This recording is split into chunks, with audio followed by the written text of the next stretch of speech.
Today, we need you. For tomorrow, you will need us. Thank you.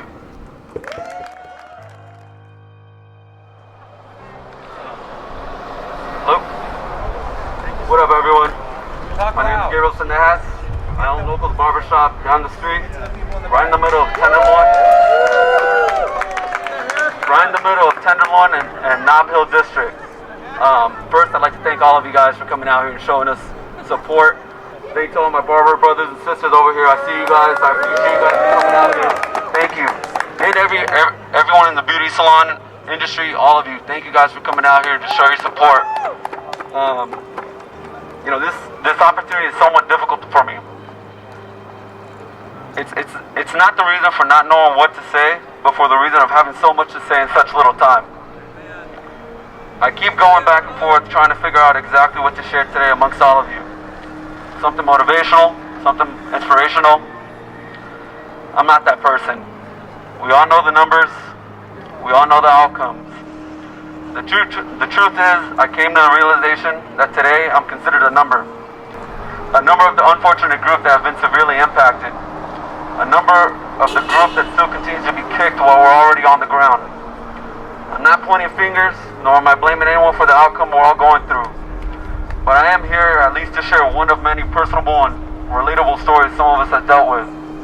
A story that can possibly contribute to Bay Area County's future decision. My story. A Chicano story.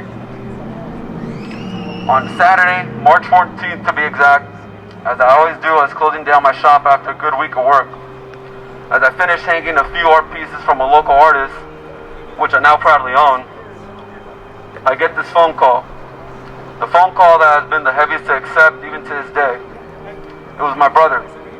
Not even close to guessing what it was about, finding tears from his voice, my brother just laid it on me. After many years of fighting, my jefe had passed away. My dad. He suffered from heart failure due to rheumatic fever. Considering the difficulties and the many years he has dealt with this condition, doctors considered him a miracle in today's age. I guess that's the Mexican heart. The heart that which I now proudly own and I hold within me. A heart that will forever now represent the integrity of my business. Following his death, the upcoming days were a roller coaster. Changes to my family's life were being unfolded in a matter of days. Limitation of viewers at his funeral, family not wanting to visit due to COVID risks, business lockdowns, shelter in place, the whole world stopped.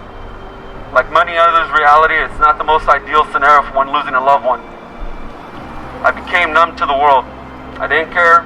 I became selfish, which in my eyes was appropriate at the time.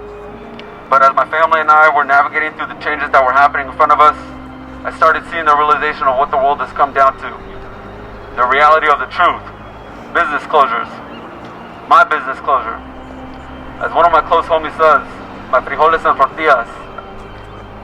The main source to only provide to my family and my well-being, but to provide for my dream. The dream that will contribute to other individuals' lifestyle growth and financial needs. With no money coming in, I heavily relied on donations for my dad's funeral and the supporting of my mother and her financial scenario. Luckily, because of the industry that I'm in and my network, we were fortunate to receive the donations we received. And because I listened to my parents, I managed to tuck away a few pesos to get us past through this world issue.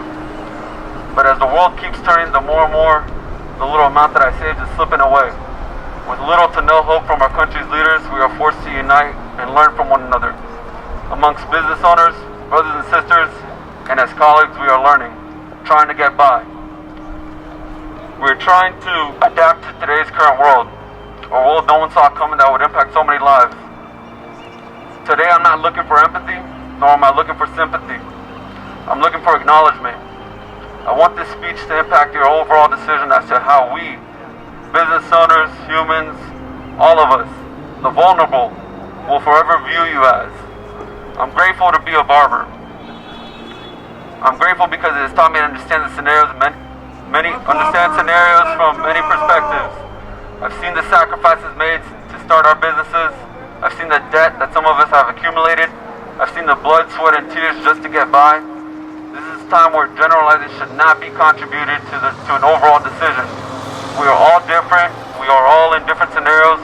We're all fighting our own battles. With everything going on, I've come to the conclusion that Together we are greater than one. Whether you're left or right, straight or gay, brown, white, or black, worker or business owner, we are all human. We all have more in common than we have in differences. If one falls, we all fall. If one portion of the pyramid is failing, the rest will soon follow. Don't allow your pyramid to collapse.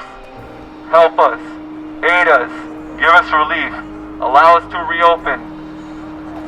I want to finish this off with a saying that we have at the barbershop, something we try to live by. We need our clientele as much as they need us.